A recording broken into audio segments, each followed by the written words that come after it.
Good morning, everybody. How y'all doing today? I've had an interesting night, that's for sure. And looking forward to talking to you guys as always. Sitting here by the fire and just chilling. For the people who are new on this call, I'm going to talk for a little bit, and then I'll get to the questions after that, and then we'll go from there. So the topic that I was planning to talk to you guys about was the difference between focusing on what to do and focusing on how to be and what type of person you want to be. Because if you focus on what type of person you want to be and how you want to be, then the actions of what you do will flow naturally from that. But if you don't know who you are and you don't know who you want to be, then it's very confusing to try and figure out what to do. And honestly, the most powerful thing that any of us can do is basically to be the thing that other people can mimic and that other people can watch and observe and like tune into the same frequency that we are being. Like that's how we create the change. I remember when I wanted to get my family to do psychedelics for a long time. And, I'd been doing psychedelics for 15 years and they were not interested. And then one day, and I would try to convince them, and I would roll out some research and I would talk to them about all that. And then one day I just got back from the jungle and I just showed up and I just had the biggest smile on my face and I gave them the biggest hugs and I gave them, I was just in such a happy, peaceful place. And without me saying anything, they universally were like, hey, I want to do that. So then my little sister Olivia was like, I want to go with you. And then my mom was like, I want to go with you. And then my stepdad was like, I'll go. And I was like, what? Like, I've been trying to convince you guys forever. Because I was trying to convince them. I was trying to do something rather than just allowing myself to be who I was after those transformational experiences. And that was like a really important lesson at that point. And I think it's a lesson that we can all carry forward through this. And so I would, recommend and advise for you guys to really track who you want to be through this. Do you want to be someone who is fearful? Doesn't mean that you can, doesn't mean that you can't prepare. I think it's reasonable to prepare, but you don't have to prepare from a place of fear. You could prepare from a place of courage and prepare in a way that like, I'm going to prepare so I can better serve the world no matter what happens, and I'm going to do that out of love. I'm going to do that out of love for myself. I'm going to do that out of love for my family. I'm going to do that out of love for my neighbors, for society, for everybody. I'm going to prepare. And you can do so with that kind of cavalier smile that Tim Kennedy had when he was preparing his house after he put his home address up and sent it to ISIS and said, come get me, motherfuckers.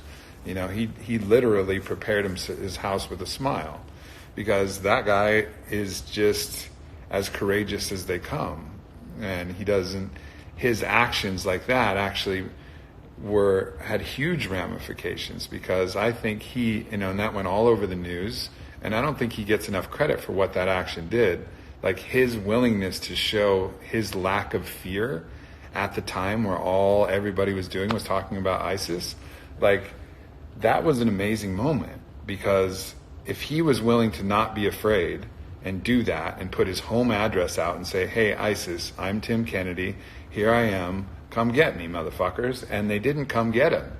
And he wasn't afraid, and he did so with a smile and his little beard that he twirls the ends of, his little mustache. Like that changed the way the world looked at the threat and the fear. So it wasn't necessarily, he did that from a place of radical courage. He did that in a place of radical faith in himself and that ability and trust in his ability to be able to handle that situation.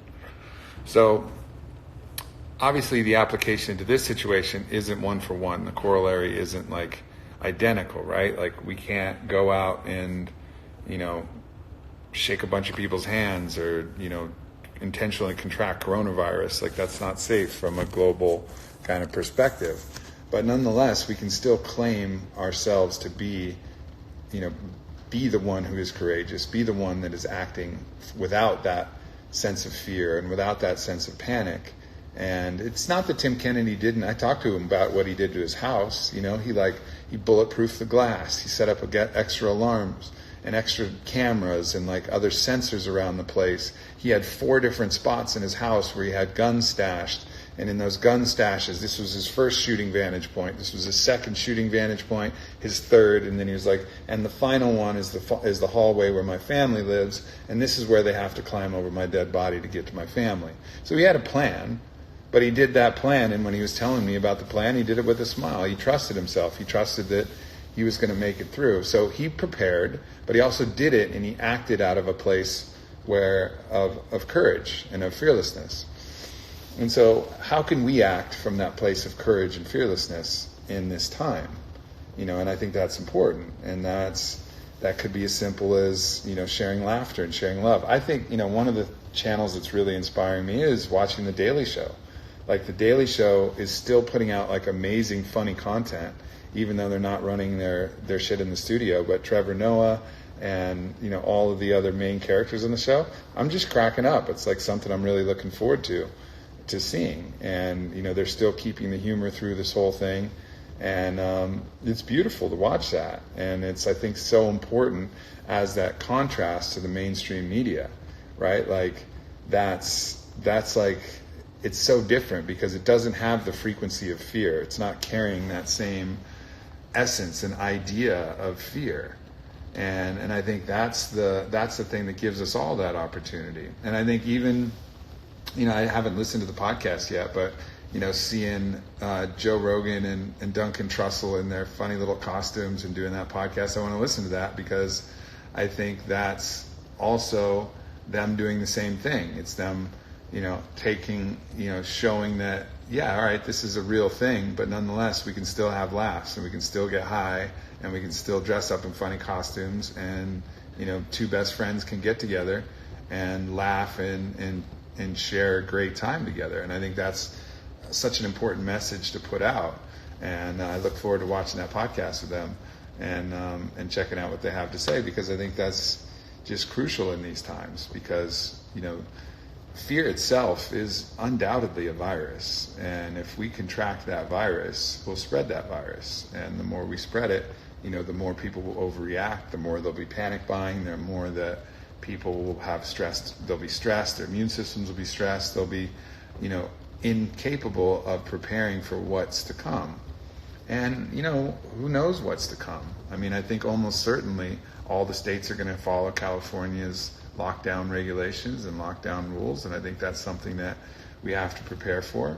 And whatever happens with the virus will happen with the virus, who knows? But nonetheless, I think we have to be ready for a very interesting time and an increasingly interesting time. Maybe it won't happen, maybe it will. But nonetheless, it is happening already, and it's happening in some states, and there's some of you listening in California who are already under the stay-at-home, regulations that have been put in place. So I think that's a reality that we're all going to have to accept. But it's not about what we do; it's about how we be. How are we going to be during that period? So that's my little rant for today. And I'd love to just spend the next 20 minutes answering your questions and talking to you guys about it. Oops. Here's someone who says, "Pull your heart out." She says, "I got the virus and spent the last few days laughing as much as I can. I feel so much better." That's what I'm fucking talking about. That's beautiful. Like, that's so rad. And I love hearing that story. So thank you for sharing that. Absolutely. I just got my diet under control and now I'm sitting around getting all fat and sassy. Well, don't do that. Don't do that. Fucking get after it. There's all kinds of different things. I mean, Onnit's got things, the Onnit 6, Black Swan's got things, BSY, fucking tons of people have different in-home fitness programs they're putting out, and there's all kinds of stuff you can do. So just go crush it. And especially now, like, enjoy, like, get on that keto diet or try that carnivore diet or go with your vegan diet. I don't care what you do, but like, try something, you know, have the bone broth cleanse, do whatever the fuck you want. Like, now's a great time for that. So I encourage you to just go the other way, you know, so that way you come out of this stronger than when you went in. Using the time to focus on your goals. Beautiful. When's the Jordan Peterson podcast dropping? Well, I got to record another one with him. I recorded one with him, I don't know, over a year ago, and it was fucking awesome, and that's already out. So if you want to listen to that, that one's out. But I'd love to record with him again. I was supposed to record with Michaela, his daughter, who is coming to Paleo soon, and we're supposed to record again, but who knows when. Mother Earth needs to heal from all the human activity. We need this time to reflect on what is important. Yeah, it's interesting talking about the healing of Mother Earth, like seeing fish in the Venice canals for the first time, seeing birds flying in the polluted Wuhan province skies. It really seems like, you know, whatever you want to ascribe to it, you know, however metaphysical you want to get, but irregardless, it's pretty remarkable to see how fast the Earth is actually cleaning itself, you know, when we give it a break. And that's actually something that can give you hope. You know, like, it can really give you hope seeing how fast things are turning. Because I've been to Venice, Italy, and that water looks like something out of like Universal Studios. It's just green and gnarly. And then the fact that you could see fish in those canals, like, that's fucking amazing. And I've never been to the Wuhan province, but, you know, I can imagine skies that are so polluted that you can't see birds, and now the birds are back. And this has only been like a couple weeks, you know, and that's just impressive and encouraging for what can happen if we just kind of chill a little bit.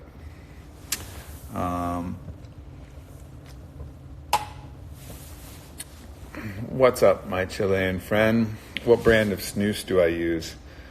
I use Siberia because I'm a fucking animal these days. I don't know how much longer I'm going to keep using snus.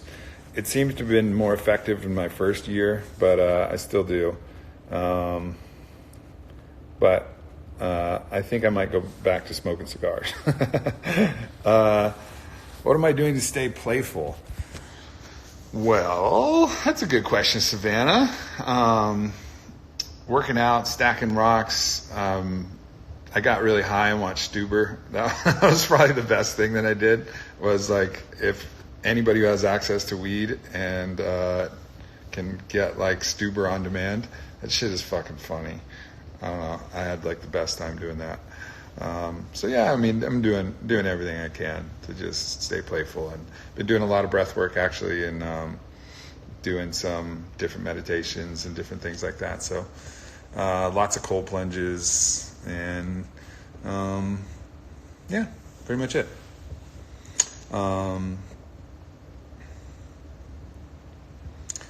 Tips for the immune system. Yeah, I put out a whole video on that on my IG. So it's me with a bunch of shit on the table, and it's like 8 different companies, all with different stuff. Quicksilver Minerals, Thieves Oil, Life Extension Zinc, and then there's just a bunch, and then a keto diet, and then there's a bunch of Onnit products, of course.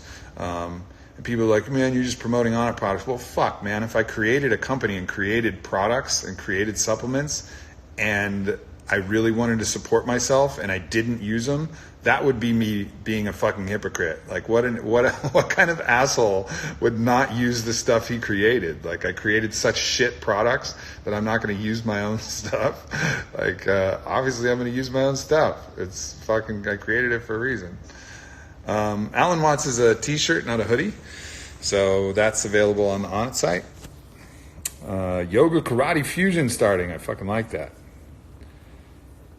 Last memory where laughter totally overcame you. I'm telling you, man, it was when I was fucking high and watching Stuber, and then I went from that and just started watching Guardians of the Galaxy 2, because I think Batista is a fucking comic genius. And fuck, I gotta remember that other that Indian actor's name from Stuber as well. He's fucking hilarious. He's putting out some hilarious tweets too. I saw him tweeting. About. He's like.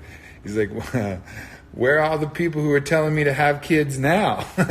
You know, like, blah, blah, blah. It was just so funny, because he's like, I can take a nap anytime that I want. It was just funny how he was framing it. The dude's fucking hilarious. So that was great.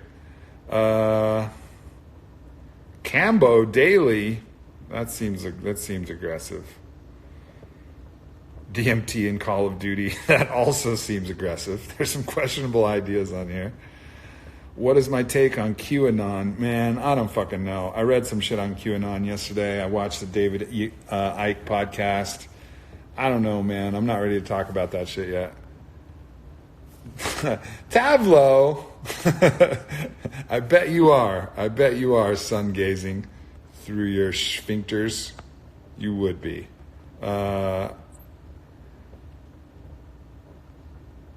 What's going on? Thanks, guys, for appreciating these live streams. Post more book reviews. Yeah, I should do that because I'm reading more books that I'm posting reviews for. So I'll do that. So thank you, Jen Bouloir. Let's see. Yeah, take the hour you use to spend commuting to work and back every day to work out. Exactly. Great advice. What is my post-apocalyptic game plan? Honestly, I really just want to help lead people through whatever the fuck is coming, right? Like, however I can be most helpful. Like the idea of me being in like a bunker somewhere and like not being able to reach people, like I think I'd rather die in the fray, honestly. Like, I know what I'm here for. I'm not here to like survive at all costs in a fucking shelter somewhere, 30 meters under the ground, like defending my door with a gun. Like, I don't want to live that way. I'd rather fight for a life of freedom and a life of joy and a life of happiness and a life where people can live the best life possible. I'd rather go out fighting for that. Like, what other worthy cause is there than to fight for that? And rather than scramble in some fucking bunker for my own survival.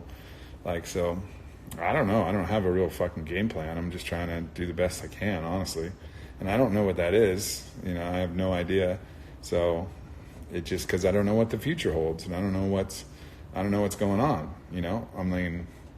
I'm making sure that my alarm system works and that I'm prepared and I got food and whatever. But like, nonetheless, like, I'm planning on leading in the best way I can. So, that's it. Where can we listen to the story of Tim Kennedy and his story that I referenced?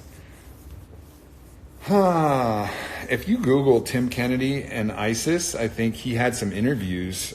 Tim Kennedy ISIS address, he had some interviews of that. So I think you can probably find it there. I don't think he talked about that on my podcast, but maybe he did. He might have talked about that when we did a podcast. I just don't remember the timing of it. Season 8, Episode 3 of Game of Thrones. Right? It does a little bit, except this is like a little bit more mysterious. Who's the enemy here? Is it who's the Night King? And who's, is the Night King the virus?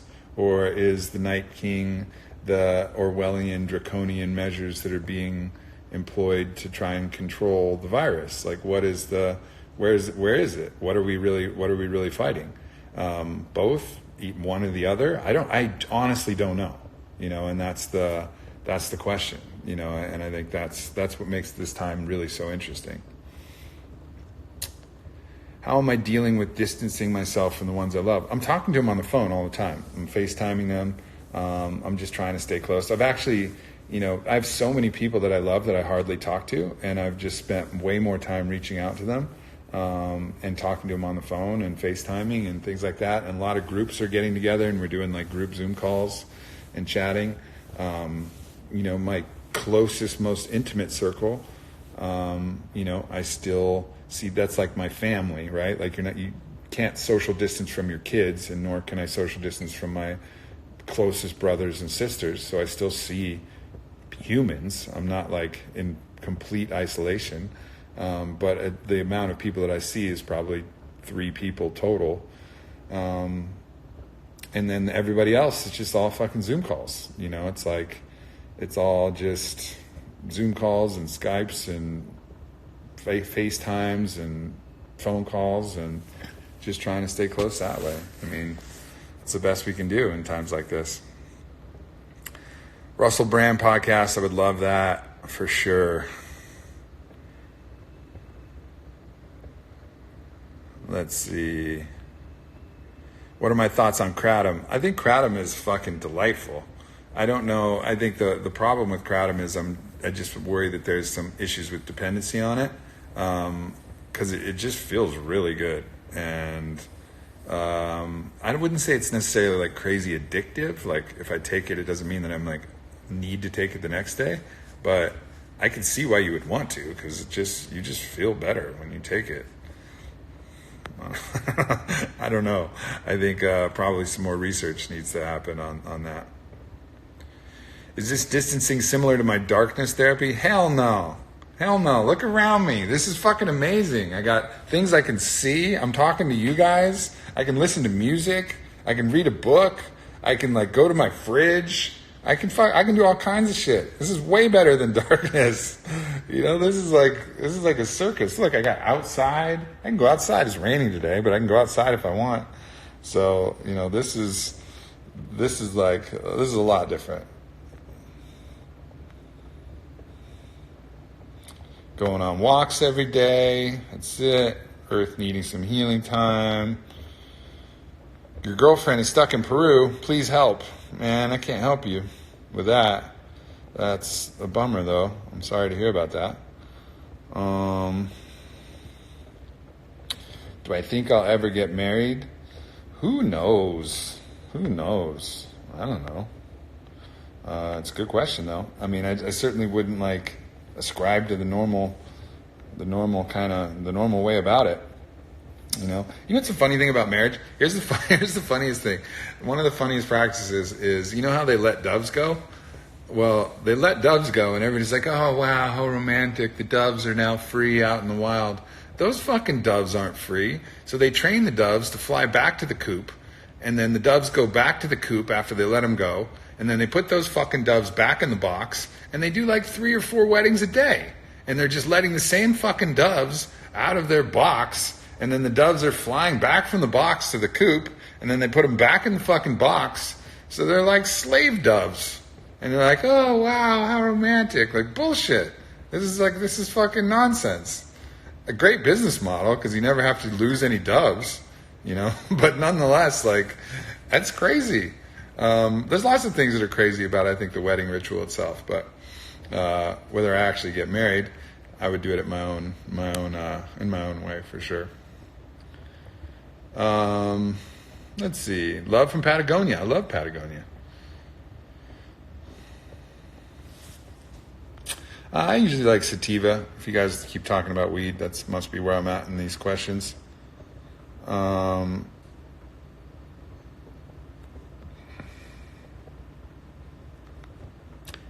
Yep. Don't fall into the role of the victim archetype and blaming everybody else for how lousy life is. Yeah, it's a very Gary Vee message.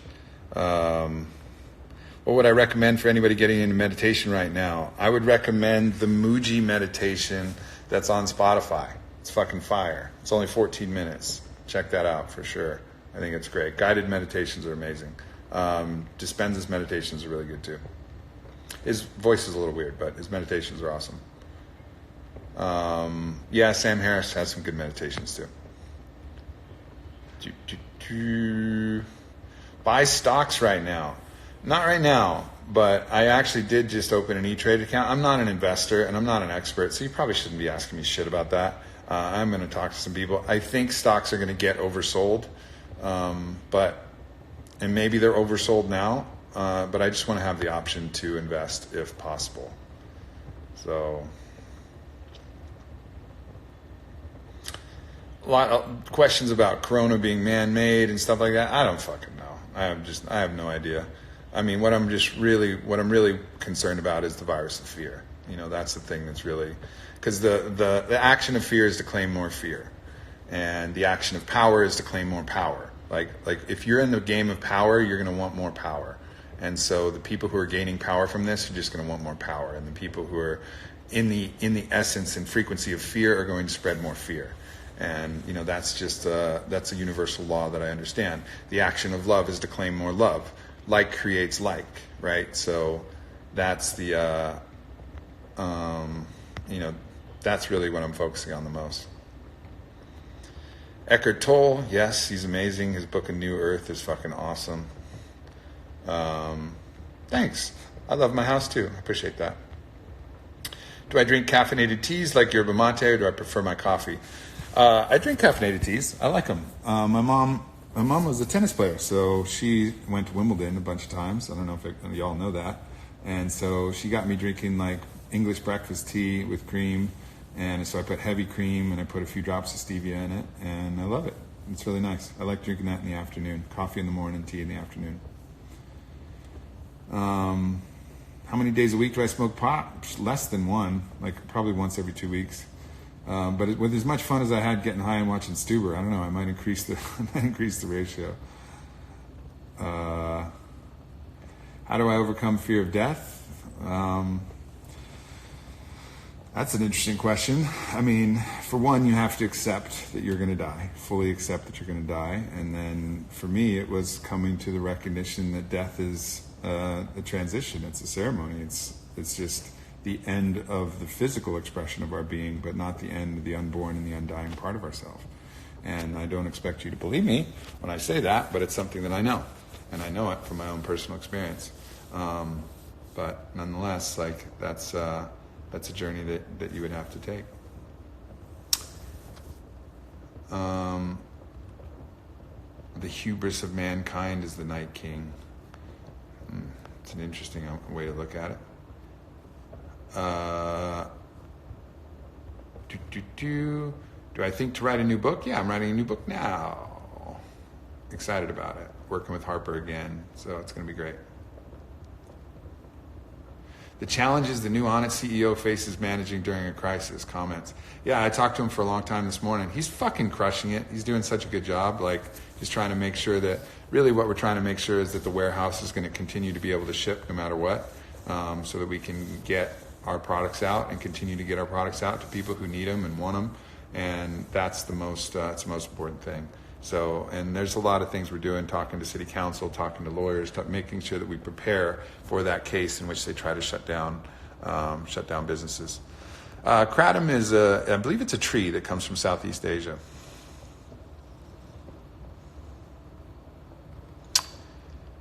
How to fight our non-complacency, non-compliance over time. Well, I think, I don't know if we should be compliant over time. I'm not, it just depends on what we're being compliant for. So, I think it's like whenever you try to fight something, you kind of give it energy.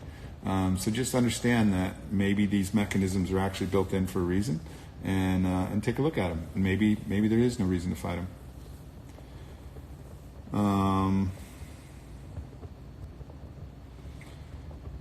Do some guided meditations next week. Yeah, I would love to do some guided meditations. A lot of people seems to be asking for that, and some people asking about jobs. Jobs are challenging in this time, man. I mean, this is fucking brutal for small businesses, medium businesses, even big businesses. Even like everybody, nobody is free from this. Not big corporations. I mean, I think big corporations will eventually get bailed out, but nonetheless, it's a fucking wild time.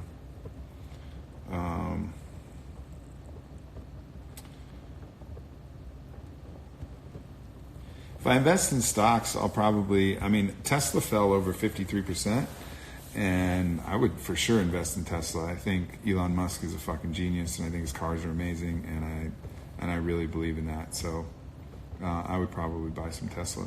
But don't listen to me. I don't know shit about investing. I don't even know why I'm answering that question. I'm totally unqualified to answer that question.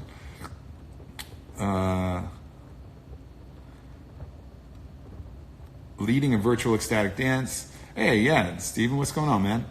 I'd love to. It's just a matter about getting the rights to the music, and that's the only issue. But that would be awesome. I'd love to do that. House tour? You guys want a house tour? I suppose I could give you guys a house tour. All right, and maybe I'll answer some more questions while we're doing this. Look, tons of people are asking for a fucking house tour. All right.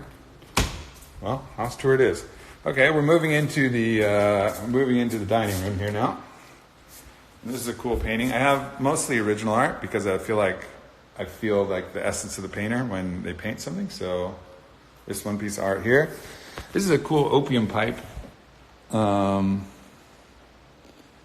that my mom gave me. She got that in Thailand. Made sure to tell me not to smoke opium out of it. And I was like, yeah, Mom, duh. I'm not going to smoke opium out of this antique pipe. This is a cool painting. Bunch of things in the eyes. Sorry for some of y'all if you're getting bored of this house tour. I don't know. There's just a bunch of people asking about it.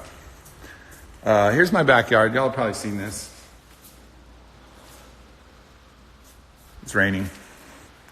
My rock stack fell down like immediately. I knew it was, though. It wasn't very stable. This is the room I was in yesterday. This is my food dogs guarding over my light. That thing lights up. And then this is my favorite painting in the house. This is original from Hanayata. It's just fucking gorgeous. And these are my musical instruments. This is my dope ass gong. This might be really loud, but it sounds amazing. Ready?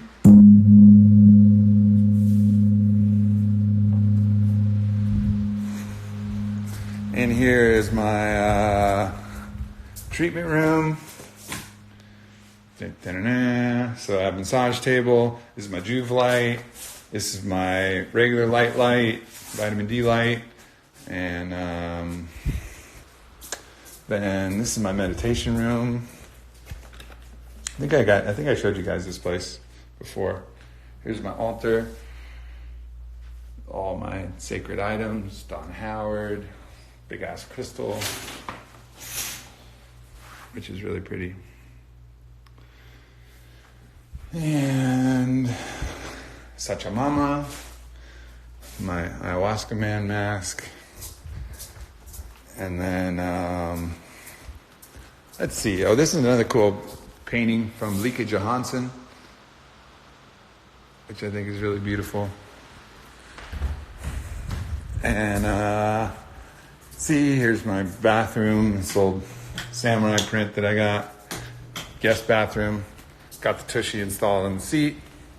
We'll go into my office and bedroom. So here's my office. This is where I write my book.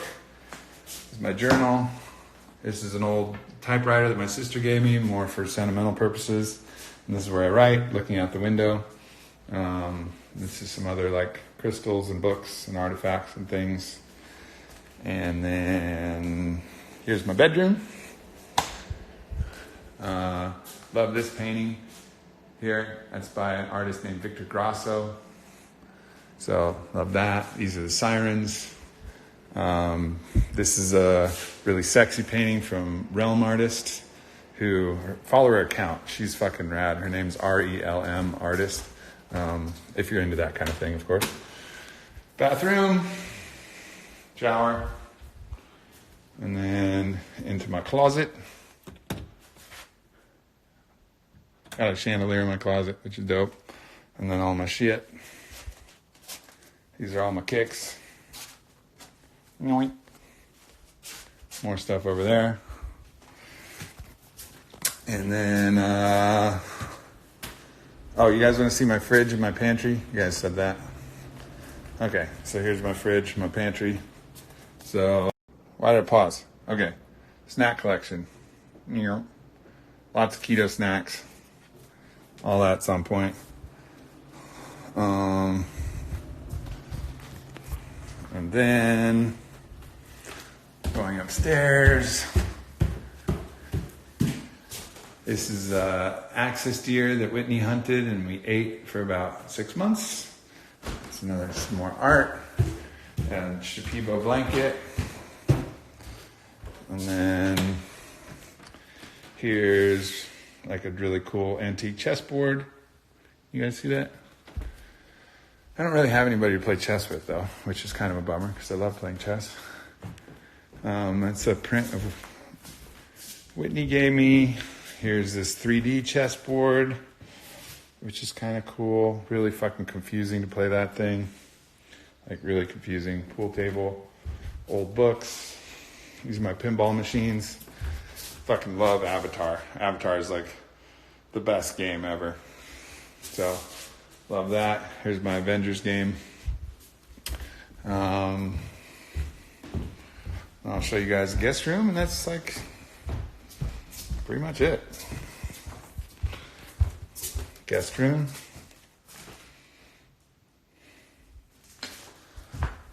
And then I have my garage where I work out and stuff. And that's my house. But it's awesome because it's Texas, and like this house wasn't relatively like that expensive, even though it's perfect. You know, it's like everything I would want in a house. But it wasn't like crazy to get this house. So it's like 2 acres, and so I plan on keeping this house for a long time. So yeah, that's pretty much it. Sorry for boring some people with the house tour, but hopefully some of y'all dug it. And either way, I fucking love you guys. And if you were bored with the house tour, it's cool because we won't have to do that again on any of these other lives, and we can talk about some other shit. So yeah, you guys are the best, and stay in the frequency of love, and stay in the frequency of laughter and joy and service, and just feel it, feel it here. It's one of the best things that you can do. So, fridge tour. Last thing. You guys want to see what's in my fridge? I want to leave that out. All right, here's my fridge. So I got some waters, got my joint oil, which I take every day. Got some noodles, got a bunch of this Kalina yogurt, which I really like. Got some eggs. These things. And then these I got from Grassland Meats. It's like grass-fed beef and beef heart, beef liver, kidney. So some organ meats in there, and that's what we're gonna have for dinner tonight. And yeah, that's pretty much that. All right, y'all. I fucking love y'all, and I will talk to you tomorrow. Peace.